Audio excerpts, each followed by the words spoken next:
Welcome to another episode of Urban Ghosts, Urban Exploration. Tonight, I'm going to tell you a story. 100% true story. Very new series where I'm going to tell you creepiest, scariest, paranormal stories you could possibly find. So shut the lights off, get under the covers, and get ready.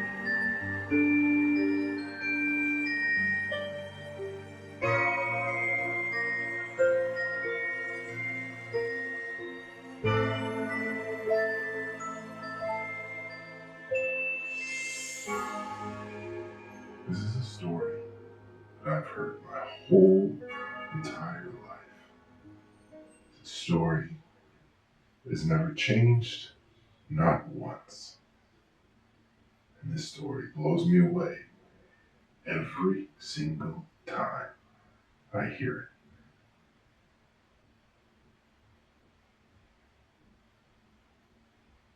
it. 1940s, Tennessee, deep south.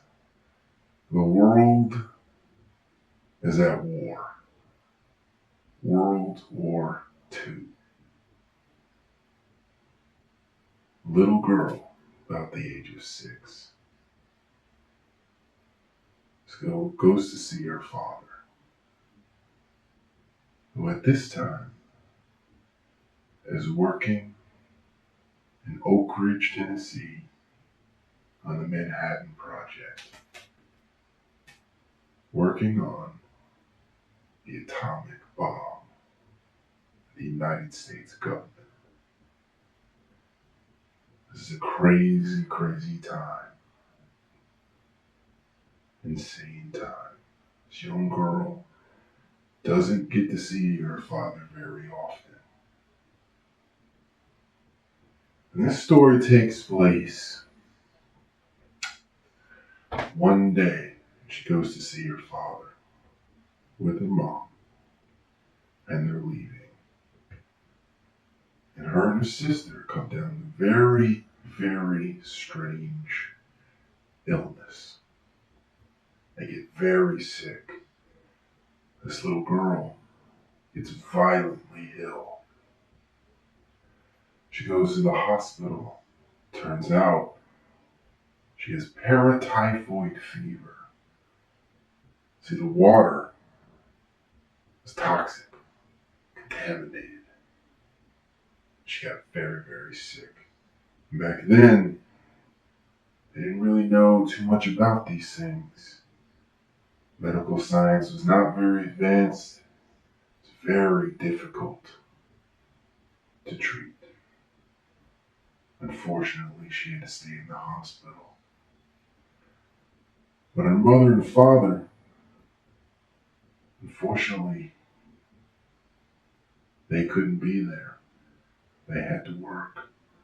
They had to take care of her sisters, her older sister who was also sick. Luckily, was not that sick. She did not have to be hospitalized. And her older sister, her oldest sister, was okay. Had things she had to do. Unfortunately, this little girl spent days and days and days in a cold, dark hospital. As you can imagine, a young 6-year-old girl all alone, scared, sick, in a cold, lonely hospital. So terrified and alone, crying out for anyone to help her, anyone to keep her safe, anyone to make her feel better. One day, an older woman walked walks in. Not terribly unusual, except for the fact that at this time, when you were that ill, you had to essentially be in quarantine. No one could get in or out unless otherwise receiving permission, and you must be going there to do a specific task. This is a matronly woman, dressed all in white, typical nurse gown, nursing outfit. She came in to see this little girl, told her everything was going to be okay, that she was going to be okay, and handed her a doll. Now, the story does have a twist.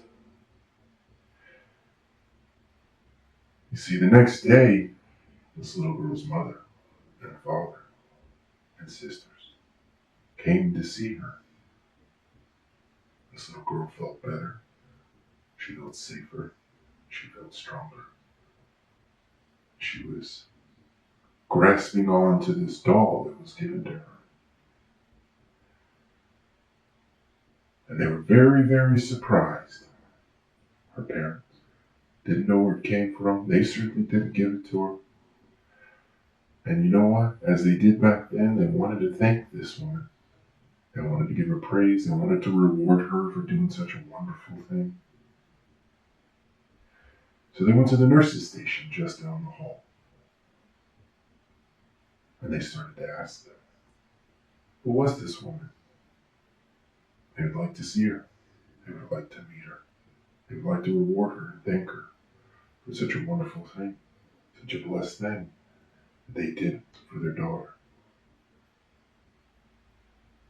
And they didn't have any idea, you see, they didn't see anyone go into that room.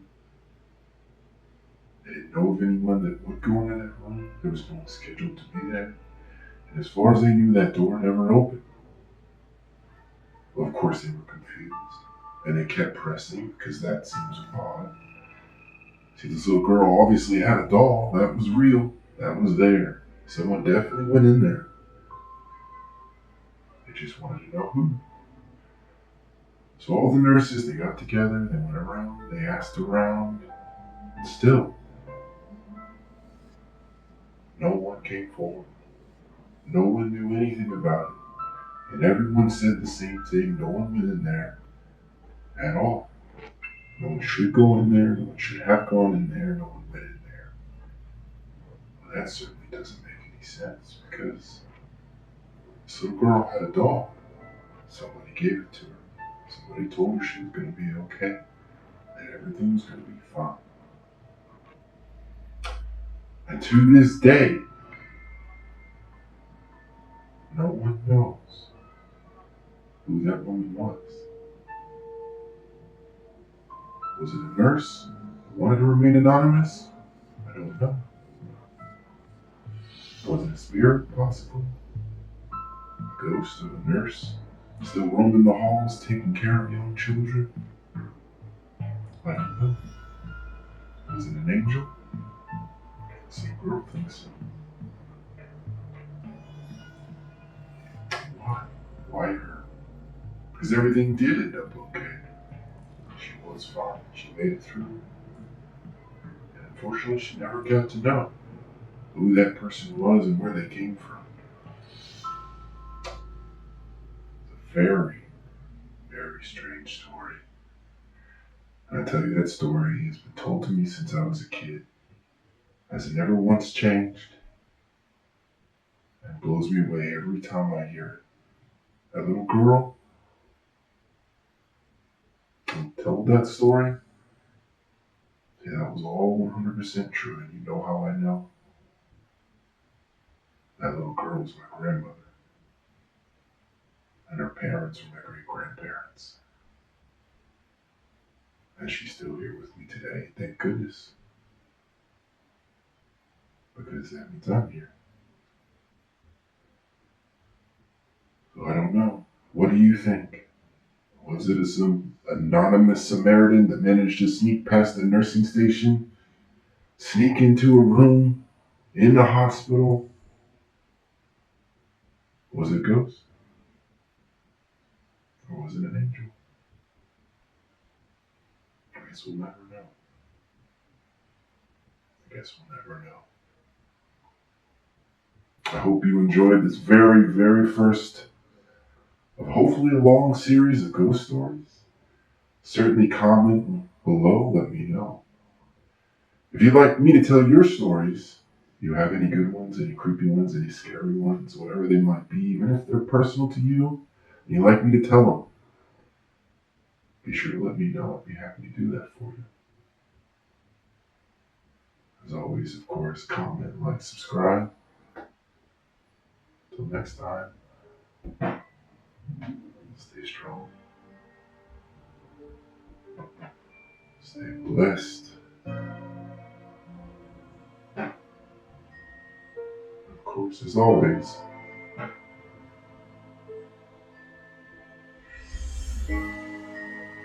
stay savage.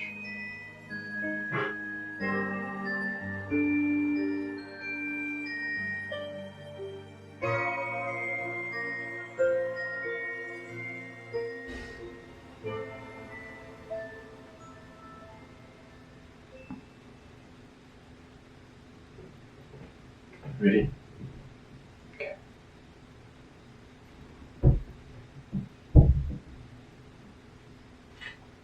What is that? The cat. Probably trying to get out.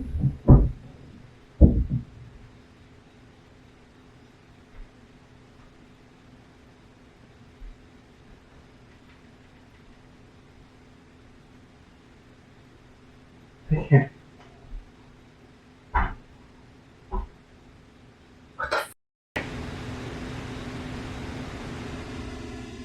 What is that?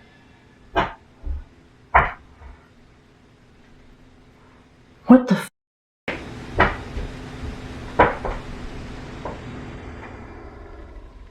What the f?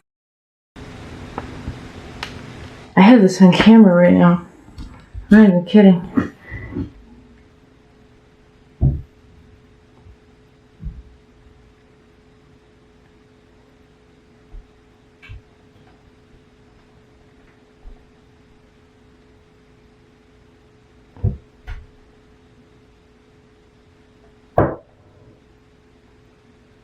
Something in the freaking vent?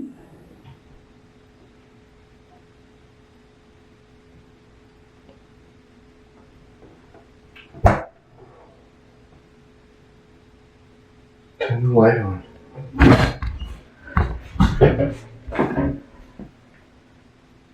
Dude. What was that? Do you see anything? Yeah, the vent's bent down. Is The it? nails sticking out.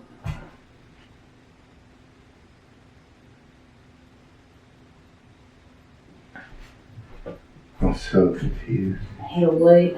What was that?